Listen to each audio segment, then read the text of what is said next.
here to number 4. It says, all sections of the Illuminati, Frankists and fellow revolutionaries of future generations must cooperate fully to promote and enhance the career advancement of the Biblical Destruction Group, the Apocrypha, in the Authorized King James Version. According to the book To Eliminate the Opiate, out of print by Rabbi Antelman, the Illuminati formed a committee entitled the Biblical Destruction Group in 1776. This committee disbanded 50 years later. In 1826, the Apocrypha, 14 books of the Bible, was removed from the Protestant edition of the King James Bible. What were in these books that the Illuminati had to keep from the average person? What truths had to be hidden, and particularly in the United States? So see, these devils know that there was a lot of information in the Apocrypha that was vital to knowing what the end times entailed, and it also spoke about America and its destruction. BDG. Now this Biblical Destruction Group, they were set up in 1776 when the Illuminati was set up, and supposedly they were disbanded 50 years later. But the only thing that was disbanded was the name, because the people were they still were continuing on in their quest. So the Biblical Destruction Group as a name, because it's nothing but a corporation, just like Macy's or J.C. Penney, they'll go out of business, but then they'll come back under a different name. And that's all that they did, because all Esau does is go from one corporation to the next. Just he'll do so much damage with one corporation and move on to another corporation. Just like America's a corporation. They did their damage, then they go under a different name. So this Biblical Destruction Group was started in 1776 during the birth and creation of the Illuminati, and then they were disbanded. This particular group was disbanded 50 years later, but they just went under different names. And in 50 years later, in 1826, that's when they took the Apocrypha out of the Bible. Okay, and should apply pressure where necessary towards that advancement. BDG, or the Biblical Destruction Group, must be self-perpetuating. Every member must produce at least one replacement for himself in his lifetime. In other words, in case anything happened to this guy, somebody had to be, at least one other person had to be trained in what they were doing, in their goals. Number 6, all media at the disposal of revolutionaries must be rallied to disseminate propaganda issued by any member of the BDG, or the Biblical Destruction Group. Number 7, people who are not members of the BDG but who seem to show an interest in pursuing anti-Bible thought should be encouraged without even their knowledge and catapulted into important positions. This will strengthen the BDG at any time in history. So that's what they've been doing for the last since 1776, and really before that.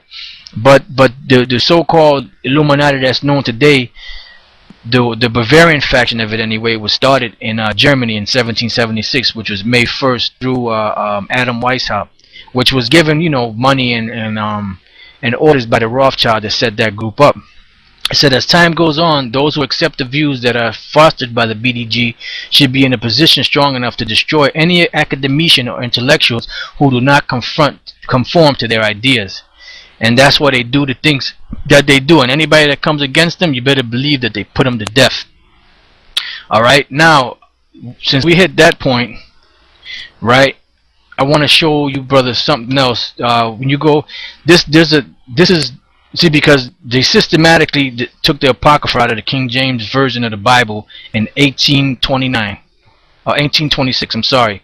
Now, the Spanish version of the Bible, which is called Cassiadura Valera, right? The 1500s and the 1600s is when this version of the Bible came to be. I believe it was 1569, and then there was a revision in 1602. Yeah, this is the Bible translation, Spanish, from Wikipedia, the free encyclopedia. And this is the Bible here, Reina Valera translation. The classic Spanish translation of the Bible is that of Cassiodoro de Reina, revised by Cipriano de Valera. It was for the use of the incipient Protestant movement and widely regarded as a Spanish equivalent of the Authorized Version. The first whole Bible in Spanish was printed in Basel in 1569, authored by Cassiodoro de Reina, Although some think that the Bible was a collective effort of some monks of the San Isidoro community in Spain who led by Cazadora de Reina escaped Inquisition and persecution. This was the first version of the complete Bible in Spanish, including Apocrypha, and is known as Biblia del Oso because of the honey-eating bear on its title page. Reina presented the University of Brazil with some volumes, one of them with Reina's dedicatory and signature. And this is one of the pages on the see the bear. And there was a Spanish Bible, and they said that the Spanish Bible was a mirror image of the King James Bible. They basically went hand in hand. So they took out the Apocrypha out of the King James version, the English version, in 1826, and then in 1862 they took out of La Santa Biblia, they took out the Apocrypha. It says a revision of the complete Bible. The revision was made by Dr. Lorenzo Lucena. This was in 1862, a professor at Oxford University. His changes included additional revisions in orthography, and a modernized diction was added. Let me show you this. The Old Testament Apocrypha, which had been placed between the Testaments, was removed. So that's when that was removed. Let me show you that a little closer. Let me go back a little bit. See, the Old Testament Apocrypha, which had been placed between the Testaments, was removed. And this is by a guy named Lorenzo de Lucena. Alright?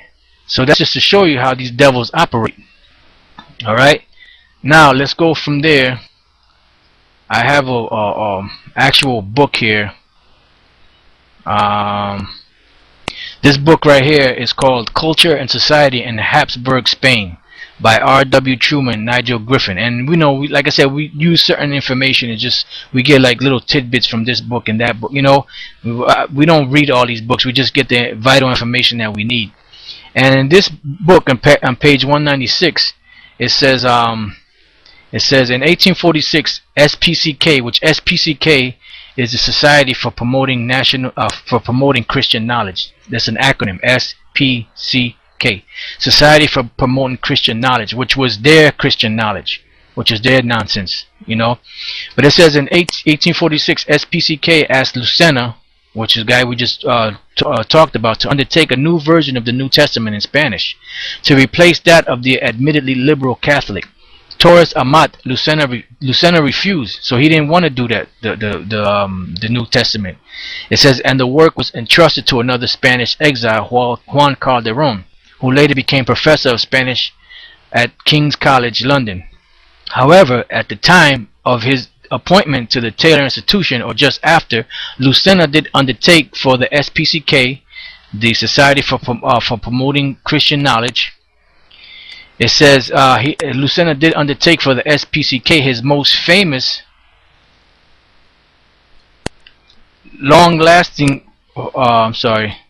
his most famous and long-lasting foray into the revision and editing of Spanish translations of the Bible.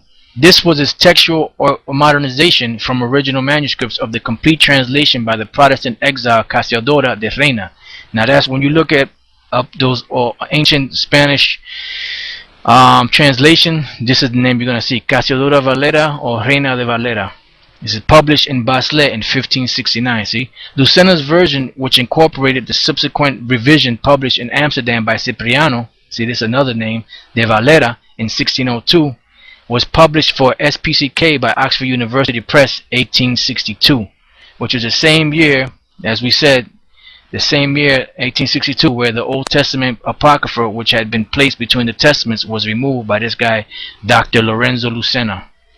Alright, so that's the reason why they did that, was because they have a plan, they have an agenda, you know. And now let's go from there. Let's go back to Daniel, the 2nd chapter.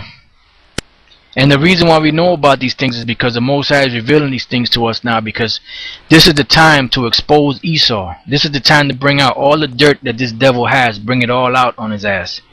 Alright, so let's go back to Daniel 2:22. He revealeth the deep and secret things. He knoweth what is in the darkness, and the light dwelleth with him. Now verse 28. But there is a power in heaven that revealeth secrets. See?